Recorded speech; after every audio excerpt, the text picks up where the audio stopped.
Hello and welcome to Cultivating Confidence. And today we are talking about worth. Now, I don't know about you, but I certainly know about me and my friends that we've always questioned, am I worthy? Do we know our worth? Are we selling ourselves too cheap? But as usual, I'm joined by Gill Gayk, and I'm going to move straight to her so she can ask me questions and I can ask you. And don't forget to put your questions into the chat if you've got a question about worth, value, and selling yourself too cheap. How do you feel on the subject, Gill? Selling yourself too cheap. There's a whole lot of stuff going on there. We talk a lot about knowing your worth, not giving things away for free, because if you give things away for free, people don't value what you're offering them. And I don't know how many people have put on events where it's free to attend and people say yes to them, but they never actually commit. So actually making a payment is also making a commitment. And that is where the value worth thing starts to come into play. And it's really important that you understand your own value and what you're giving, because that changes your attitude and the way you behave. And I'm pretty sure you've got some really good experience for that, haven't you, Kirsty? Well, we were just talking about this because it's like I talk about my Bob course. I call it Bob because it's best of both, and the value that somebody gets out of it, the value that a corporate or a small business owner gets when they come and they attend and they learn the difference between public speaking, presenting on camera, but more importantly, knowing what to say and how to say it. They do it in one day. Now, that one day might be £397, but the return on the investment for them is years and years and years. And I have been asked in the past, will you sell it for £99 per delegate? No, absolutely not. And the reason not, and let's talk about this, it'll be really, really nitty gritty. Let's talk about this. No, because I have got 20, 30, and more years of experience that have made this course unique. You're not paying for my 99, you're not paying for the day, you're paying for all the stuff that I have pulled together to create this unique course that will streamline the way you communicate with your customers when you're presenting on camera, when you're presenting to the room. Oh my God, the value far outweighs £397. Absolutely. It took me a long time. Yeah. We've had quite a few discussions about this behind the scenes about how what you're selling. Are you selling time, or are you and it's not time we're selling, and that's what we need to get away from. And we need to get away also from asking people from buying time as well. You're not buying somebody's time, you're buying their experience, their education, and all of the money that they've invested in their education. Now, I know that I've invested a lot in my education, and not just financially, but also with time, with my experience, and all of the things I've done. You're the same, isn't it? We're not one-trick ponies here. So no. We've done so much, and we've invested in that. So when you invest in us, that is what you're getting. You're getting all of that. I'm going to say it's almost like an emotional dump is what you get. But you get, there's so much that you get from us. And and that's what we need to remember. It's what people get out of it. It's not about the time. And that's the thing, isn't it? It's every single person who is either launching a business, been in a company for a really long time. If you think about a company, they've got a promotion coming up, and they've got somebody who's been doing the job, filling in the job, and yet they might go out and advertise the role to bring somebody in. Well, it takes 6 to 9 months for somebody to know that job, and yet you've had somebody sitting there doing it, but because they haven't done the role before, you're not going to give them that opportunity. How is that valuable time? And it's that thing, isn't it? It's like your worth isn't just tied up to what you know. It's also about, there's so much more than that. It's not just about an hour. It's about life experience. We get, us women of a certain age, humans, actually men as well, of a certain age, get overlooked because they might be too old. I'm going to land that one there. Too old. And I can understand that but I think that the generations learn from each other. And that's what's really valuable. So one of my core competencies, and it's something that is talked about a lot in project management, for example, a core competency is failure. It's really important to have some failures under your belt, because it makes you much more aware. It makes you more not cautious. It makes you more open to seeing things from a different perspective. And that's something that somebody who's fresh into the working world doesn't have, but they have other skills. They are born with keyboards. Yeah, that's not. Yeah, I was listening to something the other day. It's like these people, they were shown, do you know what Blockbusters is? No, because that's before their time. And so they've grown up with a different, in this digital age. So they are much more digital savvy than we are. But it doesn't mean to say that we can't have that exchange of value. And it's really important that we think about value as more than just time. It's a lot more than that. And it's also about understanding and application. And I think it's, you can learn lots of things, but if you don't know how to apply it, then it can all fall down. So being a great theorist is marvelous, but we both like to do the practical. We want to show you practically how you can use those skills in the environment. And I suppose that comes a little bit back to that worth. There's lots of things I can do, but they would take me a long time. Yeah, that's a really good point, actually. So someone said to me, one of the questions I ask my clients a lot of time, particularly when it comes to because they come to me for the public speaking, and they come to me, then they realize I'll help them do the entire marketing suite. And what I say to them is, what can take me? So just before we went live on air, I was doing a quick Canva post. So less than 5 minutes in Canva, the post was written, it's already been posted, it's live. So all in all, about 7 minutes. So 7 minutes, very, very quick. If you're a small business owner and you don't have much money, but you're losing, and this is about worth, isn't it? If you're losing hours and hours and hours doing social media, is that the best use of your time?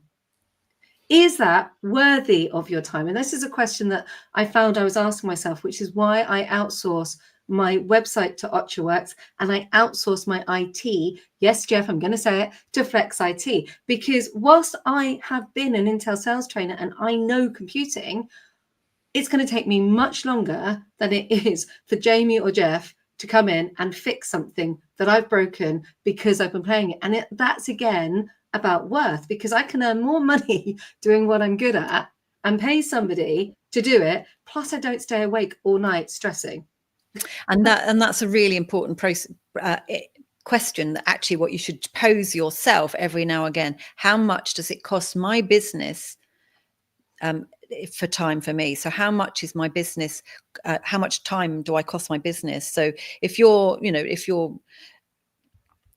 I'm going to say, I was trying not to get away. I was trying to get away from talking about hourly rates, but in a sense, you need to understand the cost to your business of you as a person. Yeah. And if you are costing your business, if you are able to generate X amount of pounds, then it's really important that you are, doing that generation, so say you're £100 an hour, for argument's sake. So if you can bill out for £100 an hour, is it worth you spending hours on your social media planning if you can find somebody else that can do it for you, and you pay them for 2 or 3 hours, and it means that you have 2 or 3 hours that you can be generating income? So it's that whole switch between what is my time worth to my business, and what can I outsource to somebody else that can do it quickly and more efficiently than me.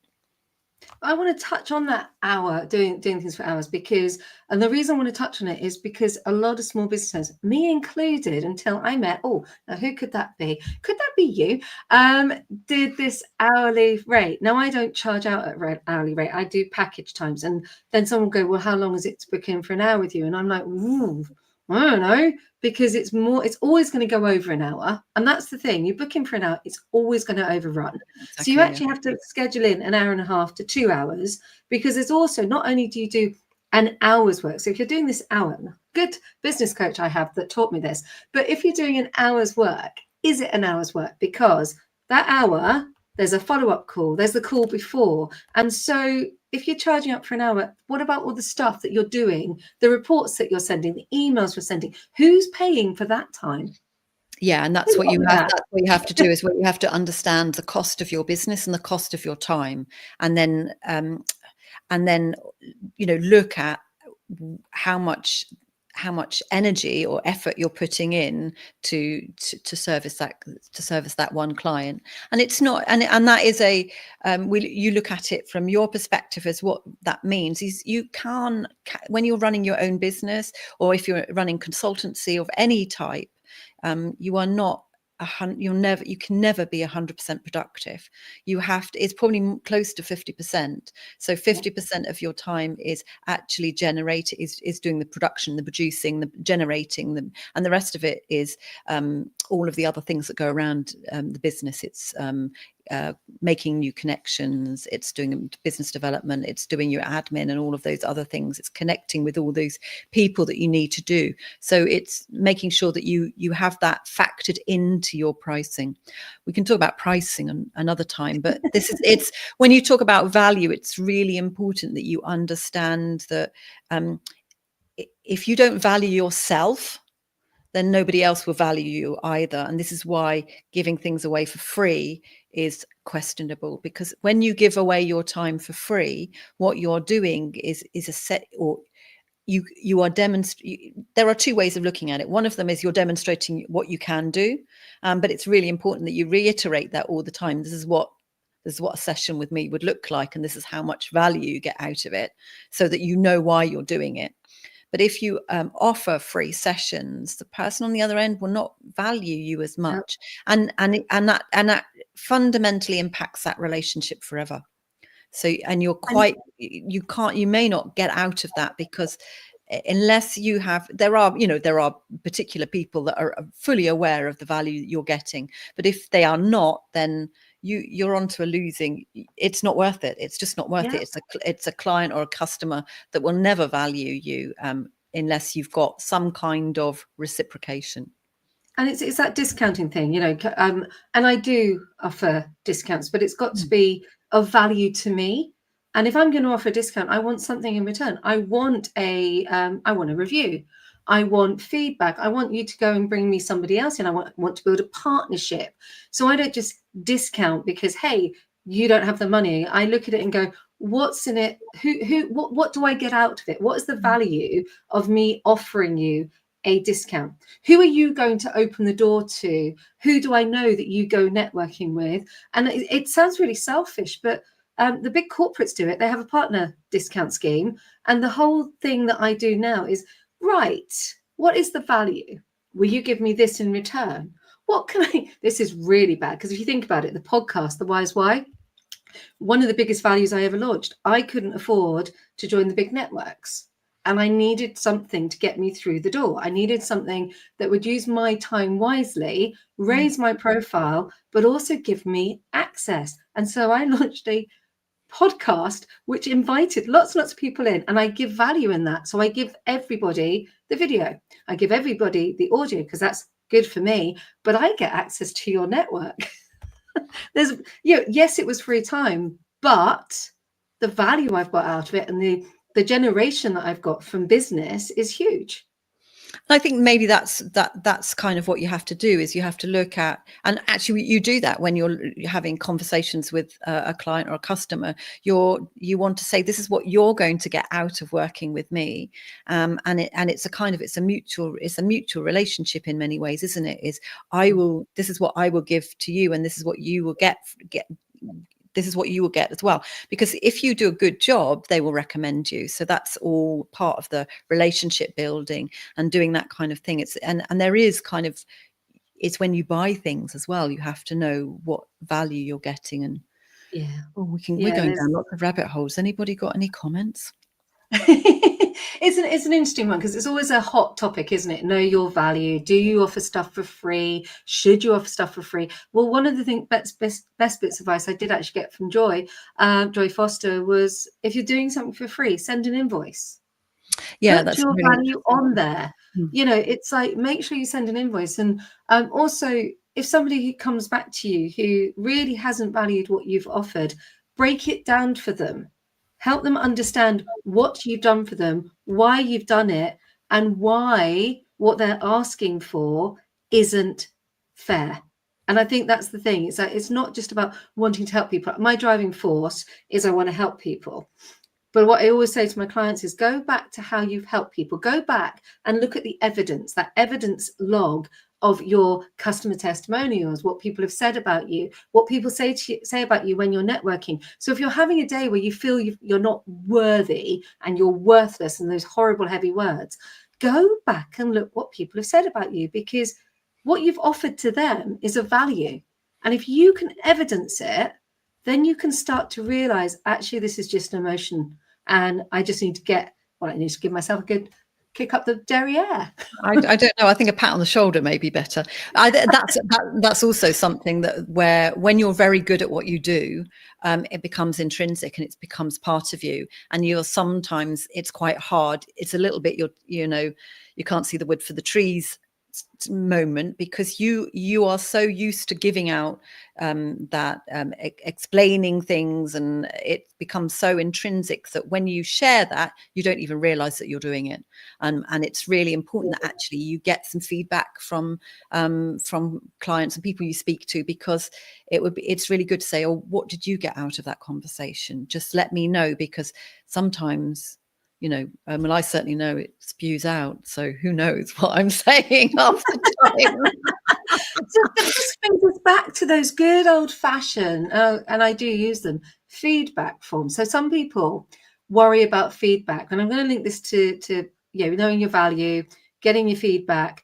And then some people think that because you're confident, because you know what you're offering is of value, they think your ego, you're being driven by your ego. But actually, if you've got it right, it's not about an ego, because the ego should be gone. It's about obviously helping people. But it is interesting, when you think about going back to feedback forms, and I always get cold shivers when I finished a training session and the feedback form comes in, and I'm always a little bit surprised by it, because I always think, and it makes me just get really warm and fuzzy. I think there's a couple of things there. First of all, have you and there's no such thing as criticism. There's only feedback, which is something that we learn in NLP, and it's really important. It's a learning opportunity. And if you don't ask people whether you've delivered what they were expecting, then you won't know how satisfied they are. But you won't know whether you can tweak something. If they were expecting something else, maybe you explained it wrong to start with. If they were expecting something else and you could have delivered that but you didn't, then for next time. So it's an opportunity to tweak things and learn. And the one thing we've got is an ever-changing world, so we have to keep on changing up what we deliver. And I think we always will, because we're ourselves constantly growing and developing and learning new things, and it's that we share. So it's a come along for the ride, because it is all I can say. Come along for the ride, because we're constantly learning too. And I think it's a two-way process as well. You learn as much from the people in the room as the people at the front of the room. But this brings me back to, so one of the things that you're really good at doing, and I've gone back to it this week, because we were talking about this yesterday, your goal map and your values and your worth, they all tie together. Something was offered to me that was, it's amazing. Don't get me wrong. It's amazing. It was a huge opportunity, and every part of me wanted to go for it. Every part of me went, yes, I would love to do this.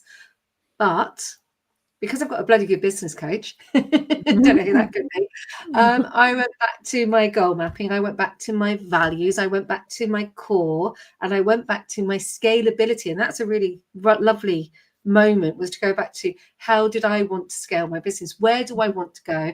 Where is my worth? Where is my time?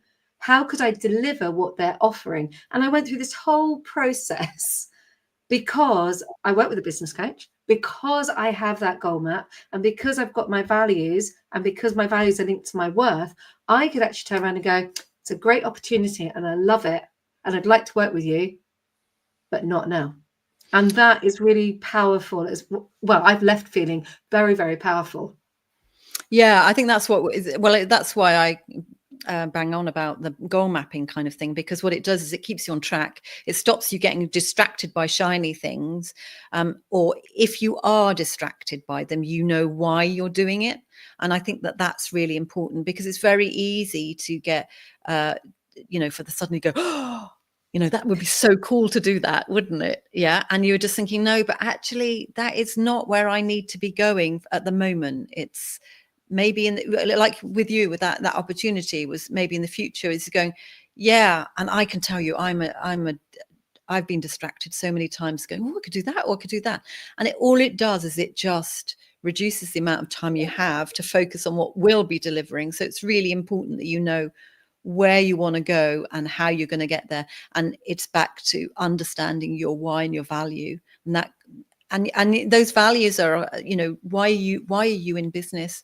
What does it do? What do you do for other people? And what does it give you? And that's really, really valuable. And it's a kind of thing that if you can have that as a thread through everything you do, it helps you make the decisions.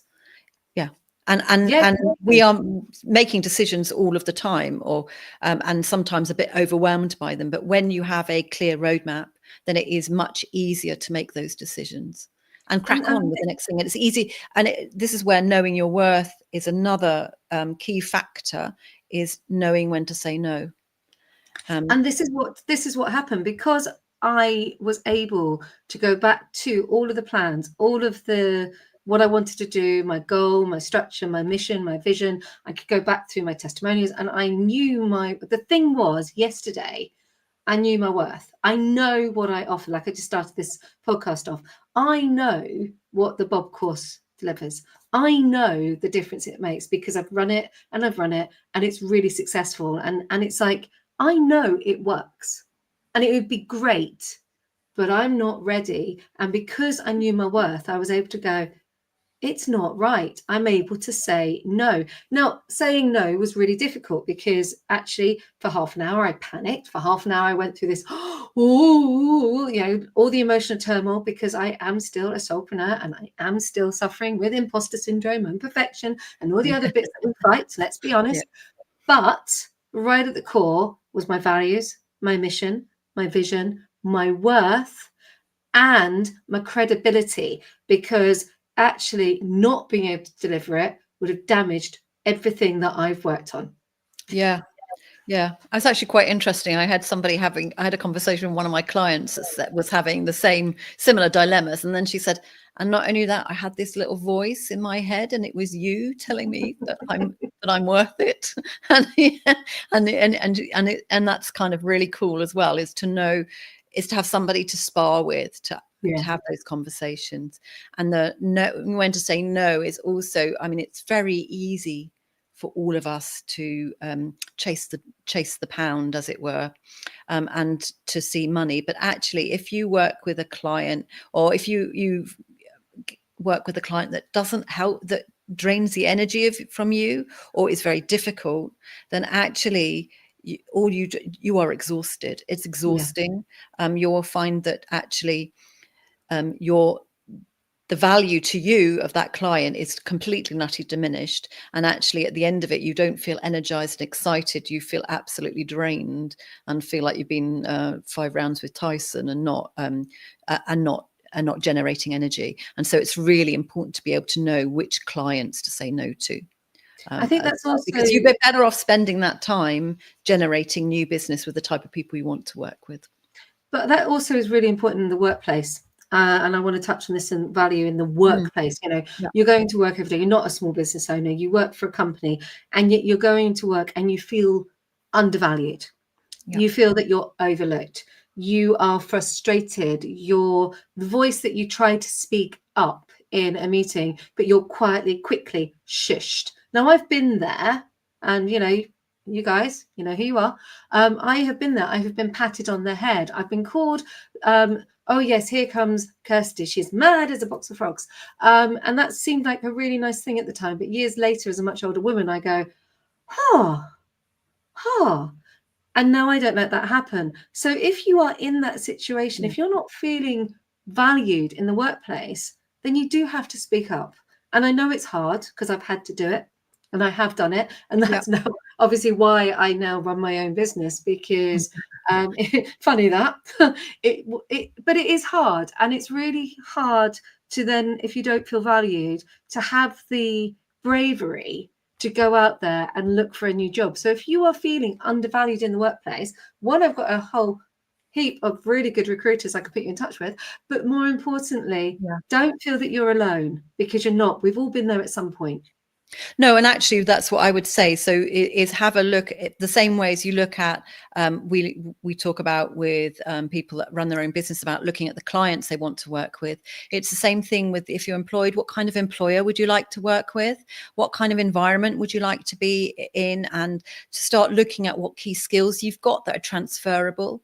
And I think that when you know that you have options, that you feel you're in a much better position to negotiate. And it's really important that you have that. So we do goal mapping, funnily enough, for career development as well. So it's a kind of like understanding what kind of organization you want to work with, what type of role you want to have, how you like working is a really valuable way of looking at whether the organization maybe that you're working with now no longer fits that. Maybe they did once, and that's the other thing is to recognize that maybe once upon a time that was your dream job, but you've changed and developed, and you're ready for your next role. And it's really important to say that you're ready for the next step. And the next step, sometimes your values match the organization that you work with, but over time they diverge.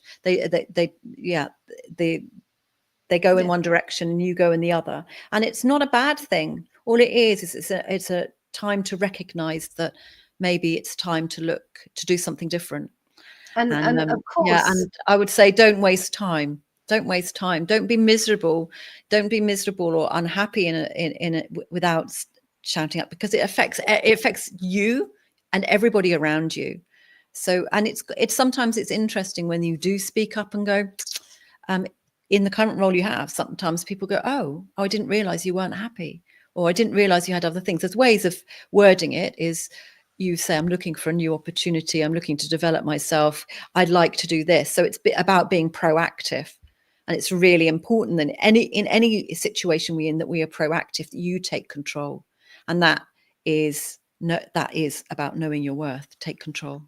And we can't finish this conversation without talking about the parent returner. We have to cover it, because I've been there, you've been there. Oh, yeah. The parent returner, and I'm using the phrase parent returner because a lot of men are now being the stay-at-home dad.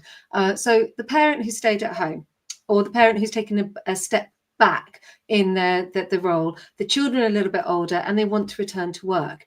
And I find this a lot, that I have to say to mums on the school run, look at what you've done. They may have kept a house, they may have kept their children going to school, time management skills, transferable skills.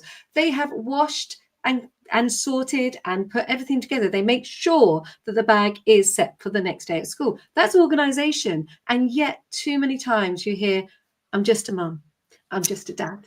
No, there's some very interesting transferable skills there. First of all, listen, no one told us how to bring up a child. They threw a person in. We had a small thing thrown in our arms and we had to make it up. I mean, that's you've kept them alive. That's a big tick in the box. I mean, I think there's some, yeah, that's number one in anybody that's working in health well-being, is keep them alive. You've kept them alive, and you learn lots and lots of new skills and techniques all along. You're learning different school systems. You're negotiating constantly all the way. There's lots of things that you are always learning and developing and changing. I think I've seen somebody talk about running a small family business because that is actually what you do. And I think it's recognizing that there are transferable skills, and it goes for the same as if you have hobbies outside of work. If you are outside of work, if outside of work you're running a judo club, well, those are really key event management skills, crowd management, interaction with that. If you're working in a B2B business, all of a sudden that is a B2C experience. So you can bring that in. So don't ever underestimate that kind of thing, are skills that you can bring in. But oh my goodness me, I mean, I certainly have a few friends that have done some of those management training courses where, you know, talking about negotiation and managing difficult environments. And let me say, they tried it on their 4-year-old first, because negotiating with a 4-year-old is a hell of a lot harder than the C-suite. So it's kind of, if you can negotiate with a 4-year-old, you can definitely negotiate with a C-suite. So it's that whole kind of recognizing that you haven't stagnated in the time that you've had a break, that you've learned lots of other things. And the same goes for anybody that have taken any other type of either caring break or a sabbatical, some traveling and stuff like that. So I certainly did. I've done a little bit of both. I've done some traveling too. So I ended up learning Spanish by being in South America for a few months, and learning new different cultures and different things, independent traveling, booking all of that and managing all of that in a language that you don't understand is also quite exciting. And it's all of those things. It's that big bucket of life that you need to come and recognize that there are skills that we use every day in our work. You can't switch them off either. No, you can't. And that's the thing. It's like, you know, I had transferable skills as a performer. You know, I trained, and I say this a lot to my friends who are now retiring from dance or moving away from the performance acting industry. And they're like, I've got nothing. And I'm like, well, actually you have. You've got time management skills. You know how to work to a deadline. You know how to remember complex text. You know how to remember a routine. Now that is a series of activities. That's the same way as you would with filing in a computer system. So you can learn process. And once people start to understand that actually I do have transferable skills, they look back at that evidence. And this is the thing. I mean, we're wrapping up now, but that evidence it. You can evidence what you've done. There is so much, and you must take that moment. Now, we talk about kicking, but actually there is a lot of moments when you must just go, I did that. Exactly. I am worthy. I am worthy. I love it. Absolutely. Yeah. And I would say talk to other people about it, because it's really useful to have somebody explain what it is that you've been doing into quite a lot of detail, and then somebody go, oh my goodness me, that is a really cool skill. And I definitely can speak from experience from some of the things that I've learned along the way.